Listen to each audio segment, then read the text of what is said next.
की इस अद्भुत कहानी के माध्यम से जानेंगे। तो चलिए कहानी की शुरुआत करते हैं। इस कहानी में हम एक ऐसे नियम के बारे में बात करने वाले हैं जिसे अपनाकर आप जीवन भर स्वस्थ रहेंगे। आपको कभी भी डॉक्टर के पास जाने की जरूरत नहीं पड़ेगी और ना ही अस्पताल के चक्कर काटने पड़ेंगे। तो दोस्तों, आपको इस कहानी को पूरे ध्यान से और धैर्य पूर्वक सुनना है, क्योंकि आपके स्वास्थ्य से बढ़कर आपके लिए कुछ भी नहीं है।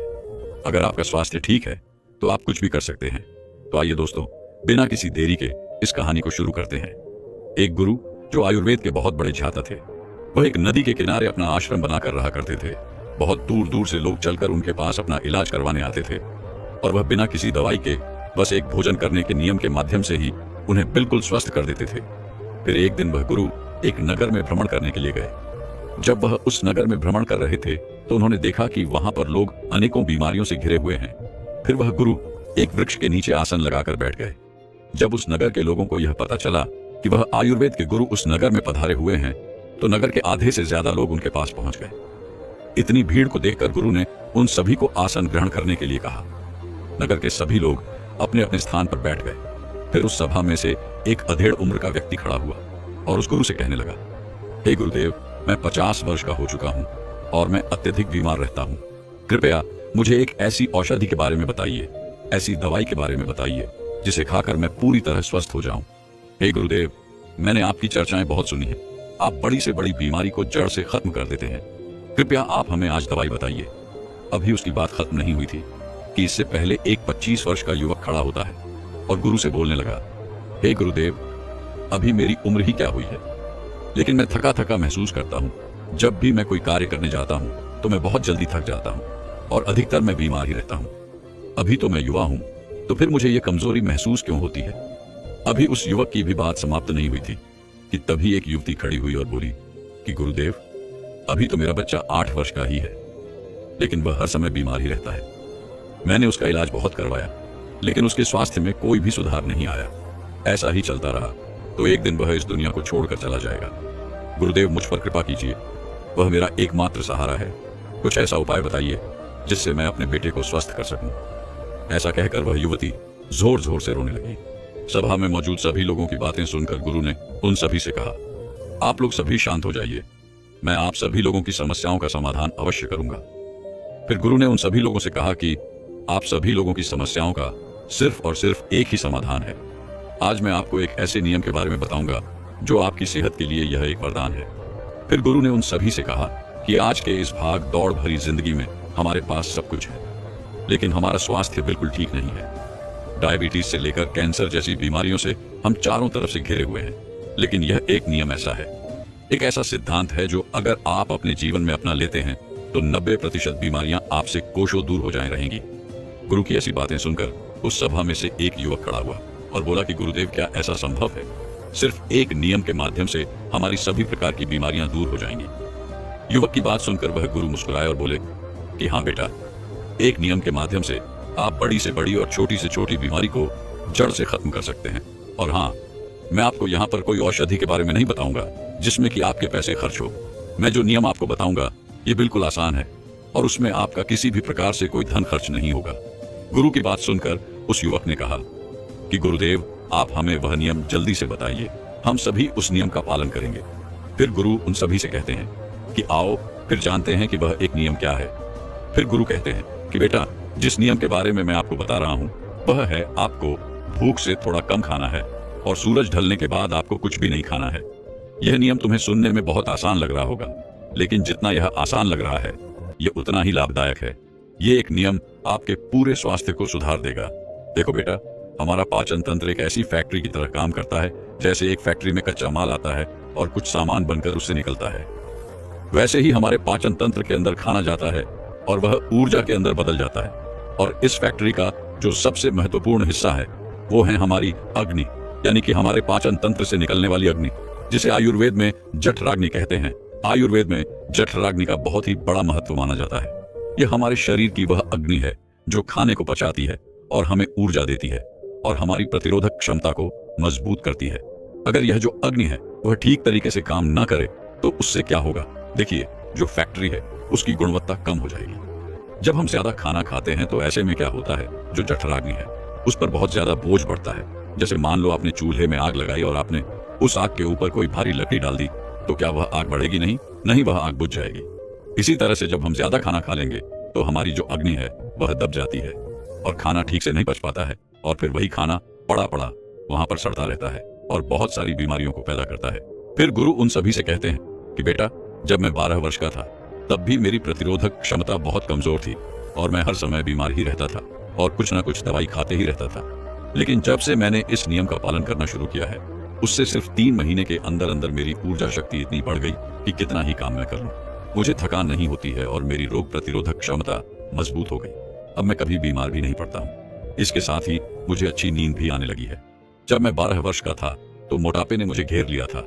मुझे चलने फिरने में तकलीफ होती थी, लेकिन इस एक नियम ने मेरा मोटापा जड़ से खत्म कर दिया। फिर गुरु सभी से कहते हैं, इसीलिए आपको हमेशा भूख से थोड़ा कम खाना चाहिए। यानी कि जब आपको लगे कि आपका पेट भर गया है, बस वहीं पर आपको रुक जाना चाहिए। आपको आपका पेट पूरा नहीं भरना है, आपको 75% तक ही आपका पेट भरना है। आयुर्वेद में इस नियम को मित आहार कहते हैं। मित आहार का मतलब होता है कम खाए जाने वाली डाइट। नियम हमें सिखाता है कि स्वस्थ रहने के लिए जरूरी नहीं कि हम बहुत ज्यादा खाना खाएं, बल्कि जरूरी यह है कि हम सही मात्रा में खाएं, सही समय पर खाएं और सही चीजों को खाएं।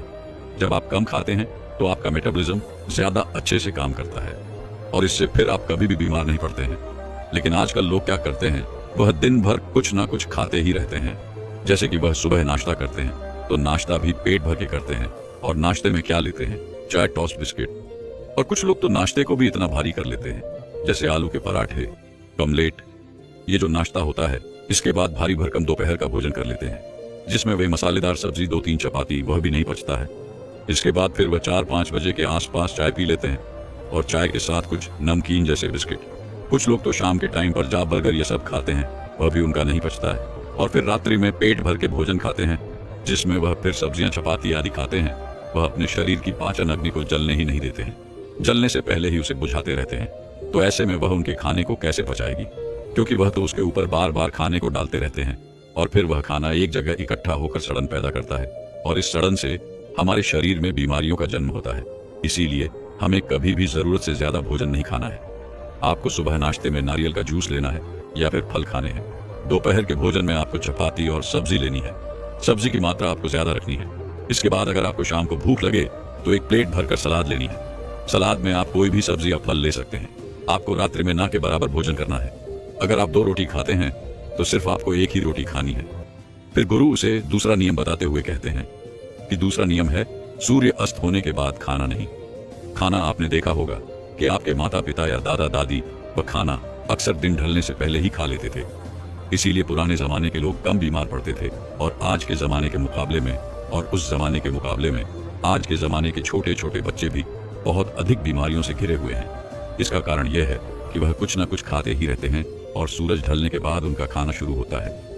आयुर्वेद ग्रंथ भी यही कहते हैं कि हमारे शरीर की जो गाड़ी है वह प्रकृति की घड़ी के साथ घूमनी चाहिए। जैसे ही सूर्य डूबता है तो हमारा शरीर भी आराम की स्थिति में चला जाता है और खाने को पचाने की जो क्षमता होती है वह भी धीमी पड़ जाती है। इसीलिए रात को खाना नहीं खाना चाहिए।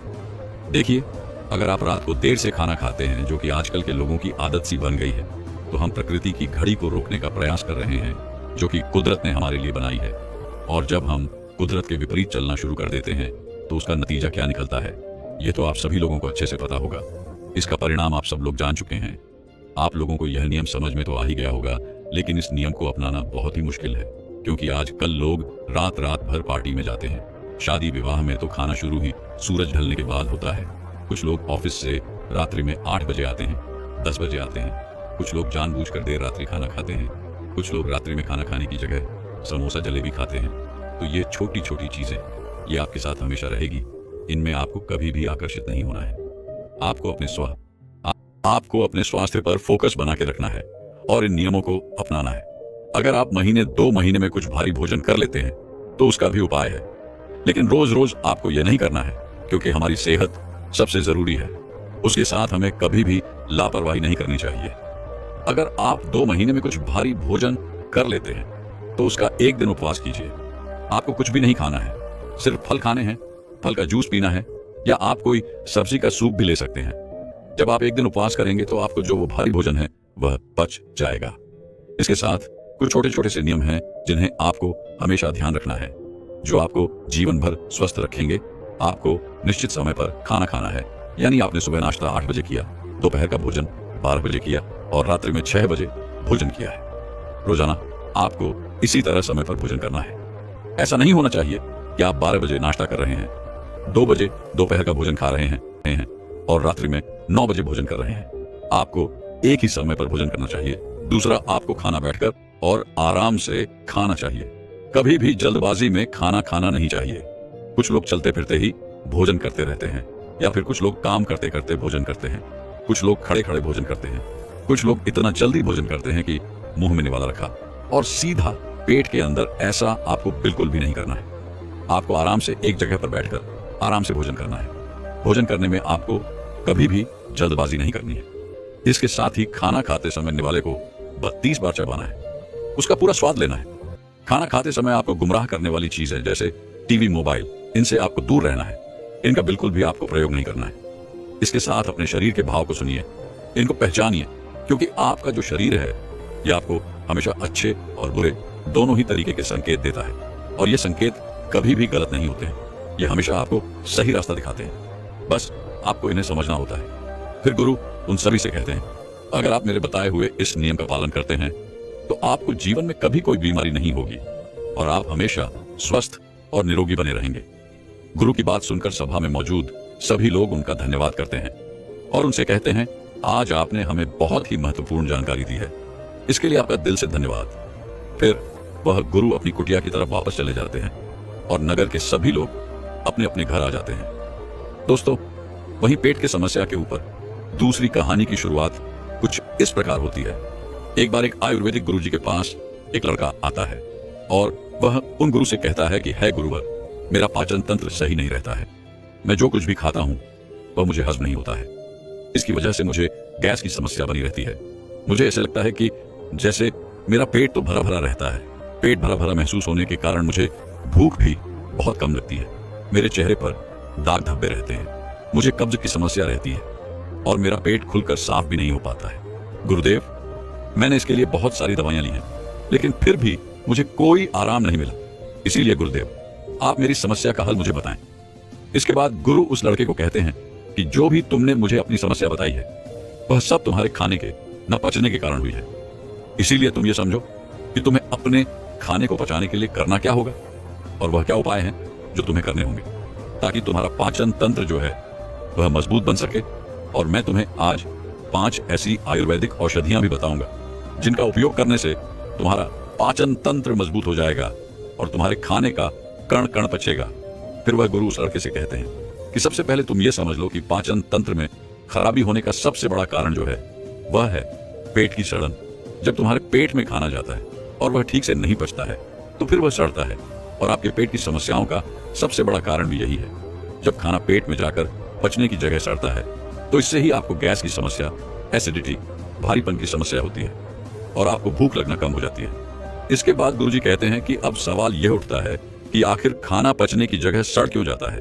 तो इसका कारण है आपके पेट में एक अग्नि होती है जिसे जठराग्नि कहते हैं।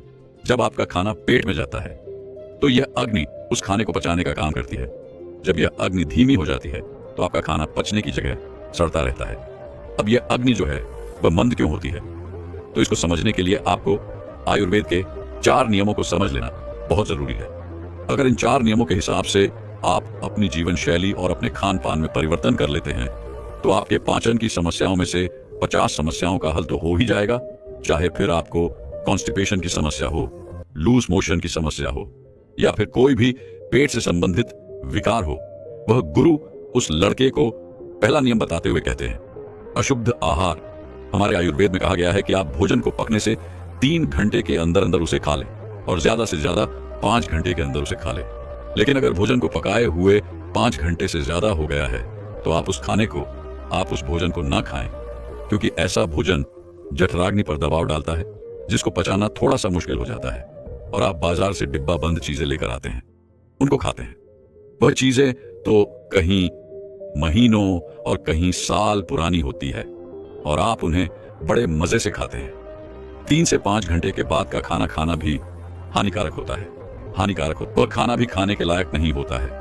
और आप 1 साल पुरानी, 2 साल पुरानी चीजें जो डिब्बों में बंद होती हैं, उन्हें बड़े चाव से खाते हैं। क्या वह चीजें आपके शरीर पर गलत प्रभाव नहीं डालती हैं?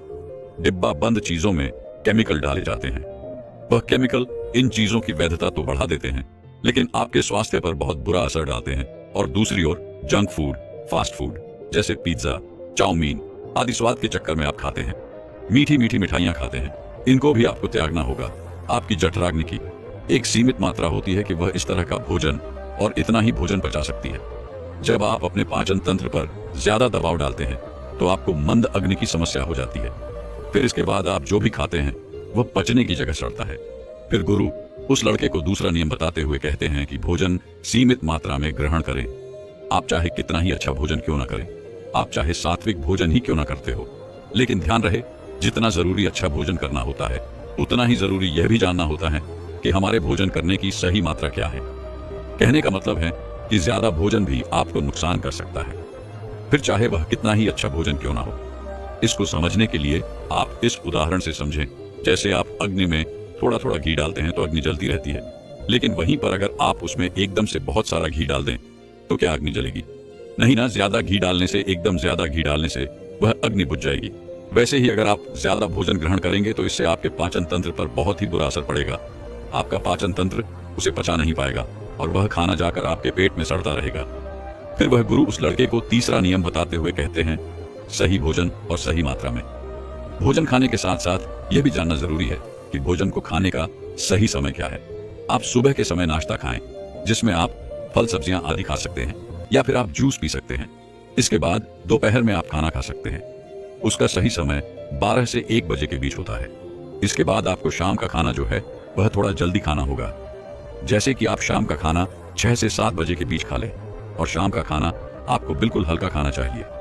मगर लोग शाम को खाना एक तो देर से भी खाते हैं, और दूसरा हल्का भोजन खाने की जगह भारी भोजन खाते हैं, फिर सीधा सोने चले जाते हैं, जिससे पाचन तंत्र मंद हो जाता है और खाना पचने की जगह सड़ने लगता है। इसीलिए शाम का खाना शाम ढलते ही खा लेना चाहिए और खाना खाते ही बिस्तर नहीं पकड़ना चाहिए। फिर वह गुरु उस लड़के को चौथा नियम बताते हुए कहते हैं कि पर्याप्त मात्रा में पानी पीना भी आपके पाचन तंत्र को मजबूत करता है।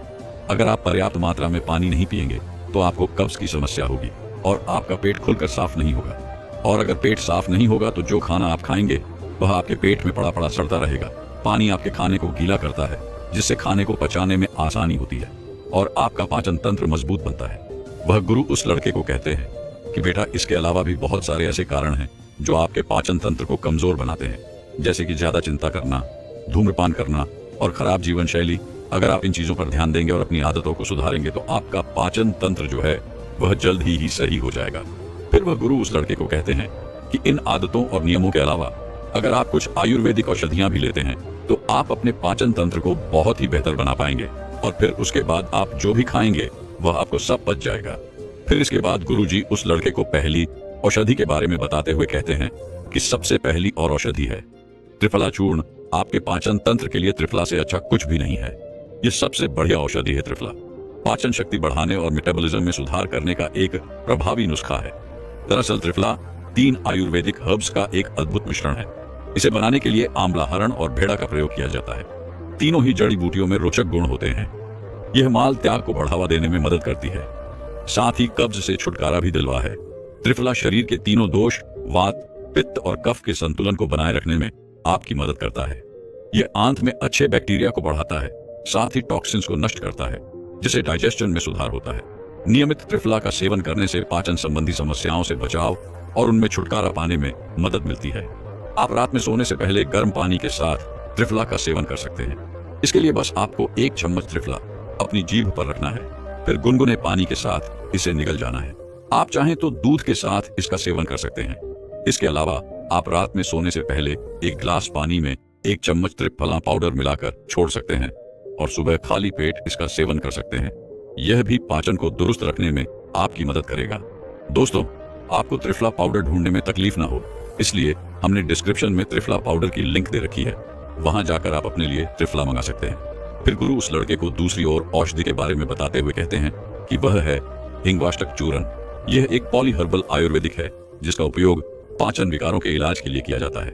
यह हींग, काली मिर्च, अदरक, जीरा, क्लोंसी, पीपल या अजवाइन और हिमालय नमक से मिलकर बना होता है। यह मल त्याग, पेट फूलना, अपच और कब्ज जैसी स्थितियों को प्रबंधित करने में मदद करता है। यह पेट में जलन पैदा किए बिना पाचन में मदद करता है। आयुर्वेद के अनुसार हिंग वाष्टक में दीपन यानी कि भूख बढ़ाने वाला और पचन यानी पाचन गुण होते हैं जो भोजन को पचाने में मदद करते हैं, अपच और पेट फूलने से राहत दिलाते हैं। ये गुण भूख न लगने की समस्याओं में भी मदद करते हैं। हिंग वाष्टक में वात संतुलन गुण भी होता है जो पेट को नियंत्रित करने में मदद करता है। इसका भी प्रयोग आपको खाना खाने के 45 मिनट के बाद पानी या दूध में किया जा सकता है। दोस्तों, इस पाउडर की लिंक भी हमने डिस्क्रिप्शन में दे रखी है, वहां जाकर आप अपने लिए हिंग वाष्टक मंगा सकते हैं। फिर गुरु उस लड़के को तीसरी और शब्द के बारे में बताते हुए कहते हैं, एलोवेरा। एलोवेरा का नाम किसी भी स्किन या फिर हेयर प्रॉब्लम के लिए सुझाया जाता है, लेकिन यह पेट की समस्याओं के लिए भी इसी तरह कारगर साबित होता है।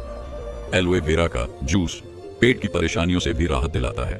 इसमें मौजूद एंजाइम पाचन क्रिया को बेहतर बनाते हैं और पोषक तत्वों के अवशोषण में भी मदद करते हैं। इसी तरह एलोवेरा पेट के इन्फेक्शन की वजह बनने वाले बैक्टीरिया और परजीवियों से भी सुरक्षा प्रदान करता है, जिससे स्टमक इन्फेक्शन होने से बचाव होता है। कॉन्स्टिपेशन और एसिड रिफ्लेक्स जैसी पेट से जुड़ी समस्याओं से बचाने में भी एलोवेरा का जूस बहुत ही फायदेमंद है। इसके अलावा यह इम्यून सिस्टम को मजबूत बनाने और मेटाबॉलिज्म को बढ़ाने में भी मदद करता है। इसके बाद गुरुजी उस लड़के को चौथी चीज बताते हुए कहते हैं कि आप ऐसी समस्या में हर्बल चाय का इस्तेमाल भी कर सकते हैं। यह चाय उबाले जाने वाली जड़ी बूटियों के मिश्रण से बनती है जिनमें अनेकों औषधियां मिलाई जाती है। यह पाचन तंत्र को मजबूत करने के लिए बनाई जाती है। इसमें पुदीना जो पाचन तंत्र की मांसपेशियों को आराम करने की क्षमता रखते हैं। यह अपच के लक्षणों, गैस और ब्लोटिंग को कम करने में मदद करता है। इसमें अदरक जो एंटी इन्फ्लामेटरी गुणों से भरपूर होता है, पाचन को प्रोत्साहित करने में मदद करता है और उपस्थित गैस और ब्लोटिंग को कम करने में सहायता प्रदान करता है। इसमें धनिया जिसमें गार्मेंट गुण होते हैं। इसमें पुदीना जो पाचन तंत्र की मांसपेशियों को आराम करने की क्षमता रखते हैं। यह अपच के लक्षणों, गैस और ब्लोटिंग को कम करने में मदद करता है। इसमें अदरक जो एंटी इन्फ्लामेटरी गुणों से भरपूर होता है, पाचन को प्रोत्साहित करने में मदद करता है और उपस्थित गैस और ब्लोटिंग को कम करने में सहायता प्रदान करता है। इसमें धनिया जिसमें गार्मेंट गुण होते हैं, वह भी पाचन को सहायता प्रदान करता है और मलाशय को शांत कर सकता है। इसी तरह कई अन्य जड़ी बूटियां होती हैं जो आपके पाचन तंत्र को मजबूत कर सकती हैं। आप इन सभी के मिश्रण से हर्बल चाय बना सकते हैं जो आपके 5 अंत तंत्र को मजबूत बनाने में आपकी सहायता करेगी। ध्यान रखें, इस तरह की चाय में आपको चीनी नहीं डालनी है। आप चाहें तो थोड़ा सा शहद इसमें डाल सकते हैं और जिनको डायबिटीज है वह इस चाय को फीकी ही पिए। इसके बाद गुरु उस लड़के को 5वीं और अंतिम औषधि बताते हुए कहते हैं, अजवाइन पाचन तंत्र ठीक ना होने की वजह से लोगों में गैस की प्रॉब्लम देखी जा सकती है। अजवाइन का पानी गैस की दिक्कत को भी कम करता है और पेट फूलने की समस्या में भी आराम देता है। इसके साथ ही अजवाइन जो है वह पेट में ऐंठन में भी राहत देता है। इसके पानी में कुछ विशेष एंजाइम पाए जाते हैं जो आंतों की सफाई करते हैं और इससे भोजन के पोषक तत्वों के अवशोषण में मदद मिलती है। अजवाइन का पानी तेजी से वजन को घटाता है और मेटाबॉलिज्म को दुरुस्त रखता है। अगर आपका कोलेस्ट्रॉल लेवल बढ़ता रहता है या फिर घटता रहता है तो यह उसे भी कंट्रोल करता है। इसके बाद वह गुरु उस लड़के से कहते हैं कि बेटा, आप इन 5 औषधियों में से कोई भी एक औषधि इस्तेमाल कर सकते हैं और आप अपने जीवन शैली में जो मैंने तुम्हें नियम बताए उनका अनुसरण करके तुम अपने पाचन तंत्र को बहुत ही जल्दी मजबूत बना सकते हैं। दोस्तों, मैं उम्मीद करता हूँ कि यह कहानी सुनने से आपके जीवन में अच्छे बदलाव आए होंगे